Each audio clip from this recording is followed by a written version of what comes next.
अस्सलाम वालेकुम dear students. Mid examination के बाद पहला लेक्चर एंड टुडे और topic is dimension theorem. This is the most important theorem in linear algebra. But before going to the statement and proof of dimension theorem, let me recall some important definition and concepts. क्योंकि आप लोगों ने mid का exam दिया है a week ago, तो ये basic चीज़ें आप लोगों को ऑलरेडी पता होगी, लेकिन दोबारा दोहराने में कोई हर्ज नहीं है। तो what is a vector space? Recall करते हैं कि वेक्टर स्पेस क्या होता है। वेक्टर स्पेस क्या होती है? Basis for a vector space से क्या मुराद है, and dimension of a vector space से क्या मुराद है। ये तीन चीज़ें रिकॉल करनी पड़ेगी हमें। तो वेक्टर स्पेस की जो डिफिनीशन है,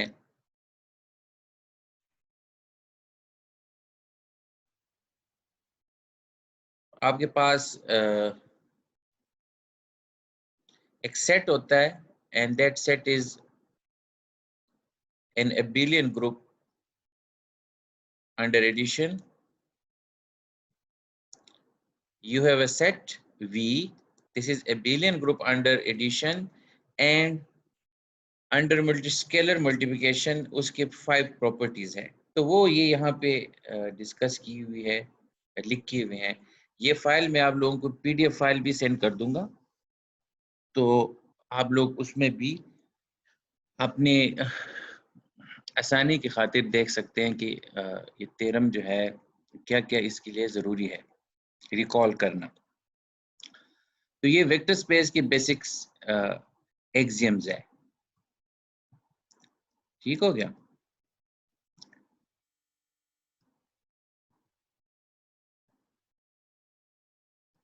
नाउ बेसिस क्या है, वेक्टर स्पेस की बेसिस क्या है? तो हमने दो कॉन्सेप्ट सीखे थे। We learn two concepts. एक था स्पैनिंग सेट और दूसरा था लीनियर इंडिपेंडेंट। तो एक सेट वेक्टर स्पेस में एक सेट ऑफ वेक्टर्स बेसिस कब कहलाता है? When this set is a basis अगर दो प्रॉपर्टीज हो। दो प्रॉपर्टीज, पहली प्रॉपर्टी कि एस जो है वो लीनियरली इंडिपेंडेंट हो, मतलब कि कोई भी इस सेट के एलिमेंट जो है बाकियों की लीनियर कॉम्बिनेशन में ना लिखे जा सकते हो।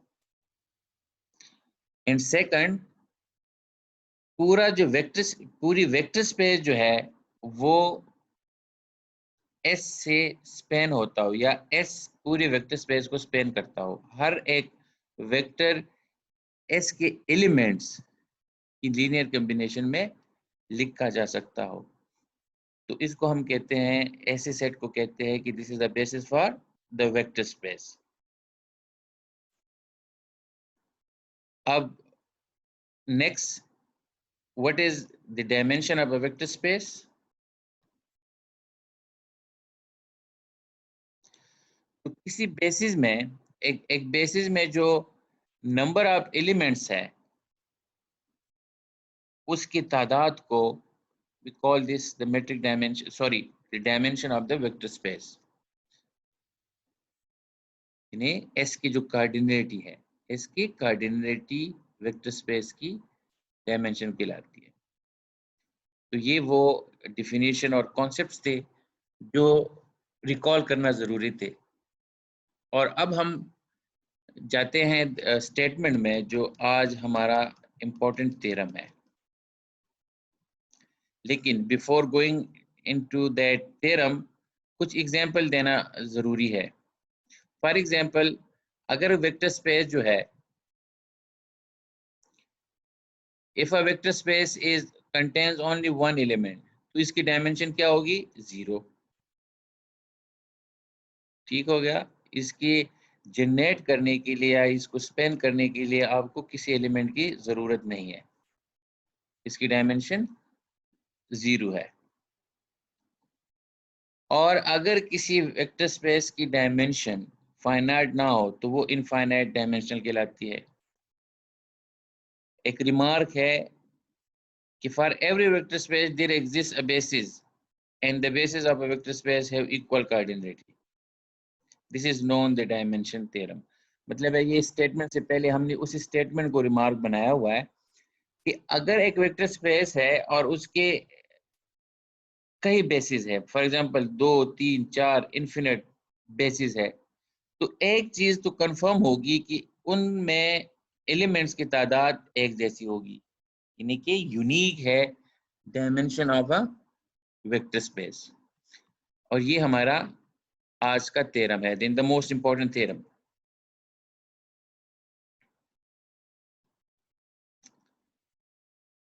नीचे ये एग्जाम्पल्स डिस्कस किए गए हैं कि आर आपके सामने है कि आर जो आर क्यूब है यूक्लिडियन स्पेस जहां हम रह रहे हैं, the space where we live, इसकी जो डायमेंशन है वो 3 है। क्यों 3 है? क्योंकि हमारे पास 3 ऐसे एलिमेंट्स हैं कि जिससे पूरा पूरा आर क्यूब जो है वो स्पेन भी हो रहा है और ये एलिमेंट्स लीनियरली इंडिपेंडेंट है। इस तरह ये एग्जांपल है, ये पीडीएफ फाइल में आप लोगों को सेंड कर दूंगा, तो वहाँ पे थोड़ा सा चूंकि जो रिकॉर्डिंग है वो मैंने 20 मिनट से कम रखनी इसलिए होती है कि वो आपको व्हाट्सएप में सेंड हो जाती है, क्योंकि कई लोगों को फिर वो रिसीव नहीं होती, या उससे अगर मैं जिप फाइल बना देता हूँ तो फिर ओपन नहीं होती उनसे। लेकिन जो पीडीएफ फाइल मैं आप लोगों को सेंड कर दूंगा तो आप लोग उसका प्रिंट लें या अपने डिवाइस में, सेल में, या जो भी आपके पास अवेलेबल हो उसमें उसको आप रिकॉर्डिंग के साथ साथ पहले रिकॉर्डिंग सुन ले, फिर खुद ही उसको पीडीएफ फाइल को रीड करें।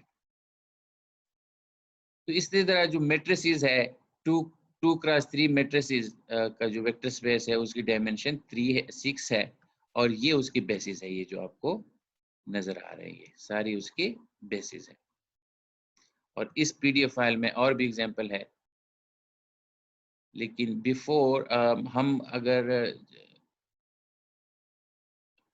वी वांट टू थ्योरम की स्टेटमेंट और प्रूफ की तरफ हमें जाना चाहिए ताकि रिकॉर्डिंग की जो ड्यूरेशन है वो ज़्यादा ना हो जाए। एग्जाम्पल आप लोग खुद, बाकी जो एग्जाम्पल है वो खुद आप लोग रीड कर दें। अच्छा, ये हमारे पास थ्योरम आ गया है और इस थ्योरम का नाम है dimension theorem of a vector space. अच्छा, इसकी स्टेटमेंट क्या है? All the bases of a vector space have equally many elements. Her vector space में, यानी किसी वेक्टर स्पेस में जो भी बेसिस होगा उनकी जो कार्डिनलिटी होगी वो सेम होगी। इसका अब तरीकेकार क्या है प्रूफ का? तरीकेकार इसका ये है कि हमने क्या शो करना है कि कोई भी दो बेसिस है तो उनकी कार्डिनलिटी सेम है। तो प्रूफ के लिए आप आर्बिट्रेरी दो बेसिस उठा लो। एक B1 सेट है जिसमें alpha 1 up to alpha m, ये बेसिस है और इसमें m एलिमेंट्स है, और ये भी बेसिस है और इसमें n एलिमेंट्स है। एक में m है, m फॉर मिल्क, और दूसरे में n है, n फॉर नीडल। तो थ्योरम का पर्पस क्या है? प्रूफ हमने ये करना है कि ये जो m है this is equal to n, ये प्रूफ करना है। एक्सटेंडेड तरीका होता है कि जब आप दो सेट्स को, ये अब बेसिस भी है लेकिन इसको अगर आप देखो तो ये दो सेट्स है। अगर दो सेट्स को आपने, एक्सटेंडेड तरीका है मैथमेटिक्स में कि आपने जब उसको प्रूव करना हो कि एक जैसे, सॉरी, इनकी कार्डिनलिटी एक जैसी है, तो उसके तरीक़ेकार ये है कि आप ये शो कर दो कि m लेस है n से और n लेस है m से। तो ये तो हो नहीं सकता कि दो नंबर्स हो, एक दूसरे से लेस हो और दूसरा पहले वाले से लेस हो। तो जब आप ये इस तरह के सिनेरियो में आ जाते हो तो देन यू से कि ये दोनों नंबर्स इक्वल है। तो अब आपने ये दोनों बेसिस है, आहिस्ता आहिस्ता आपने क्या करना है, एक बेसिस के एलिमेंट को एक एलिमेंट निकाल के दूसरे बेसिस से एक एलिमेंट डालना शुरू कर देंगे, और अल्टीमेटली क्या होगा कि ये वाले सारे एलिमेंट्स उन एलिमेंट्स में रिप्लेस हो जाएंगे, और उससे साबित हो जाएगा कि m लेस देन n है। और सिमिलरली फैशन पे आपने दूसरा वाला सेट के जो बेसिस के एलिमेंट है उसको रिप्लेस करना है पहले वाले से, यानी कि जो बीटा 1 अब किसका एलिमेंट है, बी का, लेकिन ये वेक्टर भी है, और ये जो b1 है ये बेसिस है। दिस मींस कि ये वेक्टर स्पेस के हर एक एलिमेंट को जनरेट करता है। तो चूंकि इसका मतलब क्या हुआ कि बीटा 1 जो है, जो एलिमेंट है सेट बी का, बेसिस बी का, उसको लीनियर कॉम्बिनेशन में लिखा जा सकेगा ऑफ सेट ऑफ b1। और फॉर एग्जांपल उसको आप नाम दे दो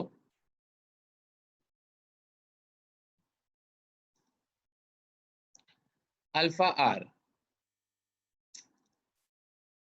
और एक नया सेट बना दो, एक नया सेट S1 बना दो, जिसमें क्या होगा, यानी अल्फा 1 से लेकर अल्फा m तक होंगे और बीटा 1 इसमें इंक्लूड कर दो। तो जो S है, जो S1 है, अब ये लीनियरली इंडिपेंडेंट नहीं रहा, ये अब लीनियरली इंडिपेंडेंट नहीं रहा।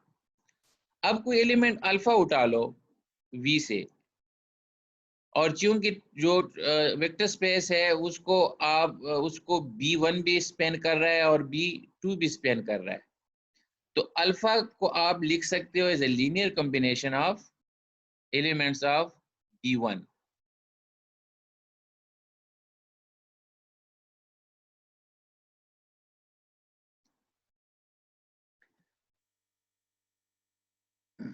यानी alpha is the linear combination of alpha 1 up to alpha m।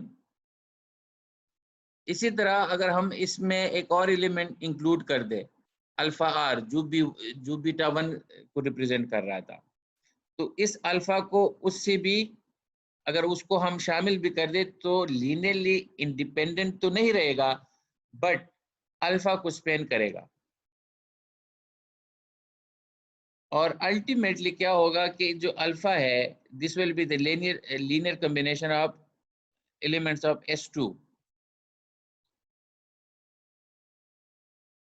और S2 हमारे पास क्या है, S2 हमारे पास है बीटा 1, अल्फा 1 और अप टू अल्फा n। तो इससे क्या हुआ कि S2 जो है is a basis for V2।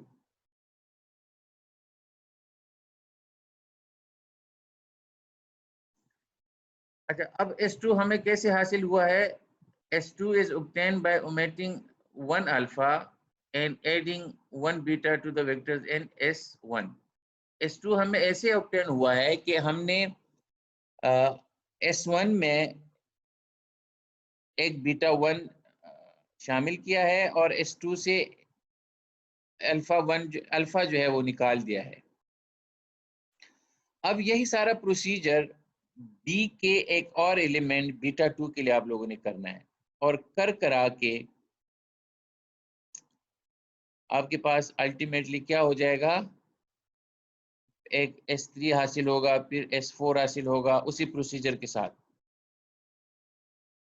और अल्टीमेटली हम कहाँ पहुंच जाएंगे, हम पहुंच जाएंगे कि जो अल्फाज है वो सारे यूज हो जाएंगे, एग्जॉस्ट हो जाएंगे।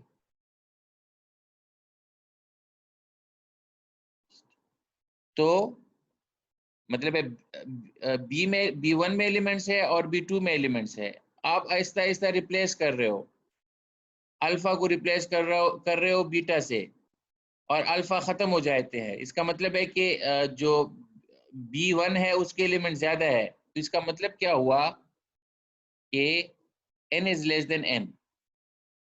और सिमिलरली अब वाइस वर्सा शुरू कर देंगे, जो अमल आपने B1 के लिए किया था अब उसको B2 के लिए कर लेंगे और आप एक सिचुएशन में आ जाएंगे जहां पे m जो है वो लेस होगा n से।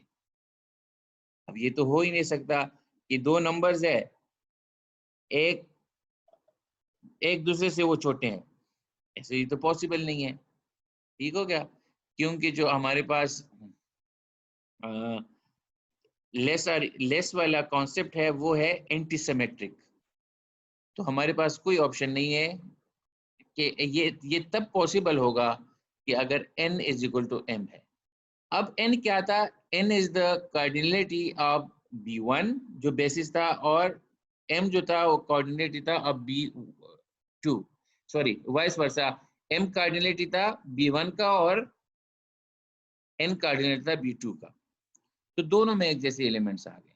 तो इसको जो पीडीएफ फाइल मैं आप लोगों को सेंड करने जा रहा हूँ उसको थोड़ा सा आप रीड कर ले, और जहाँ भी कोई कॉन्सेप्ट का आपको समझ ना आए प्लीज़ मुझसे क्वेश्चन करें व्हाट्सएप पे ऑडियो के ज़रिए, या टेक्स्ट भी कर सकते हैं, या जब मैं नेक्स्ट जूम में कोई मीटिंग रखूँगा आप लोगों के साथ तो आप लोग ये क्वेश्चन कर सकते हैं।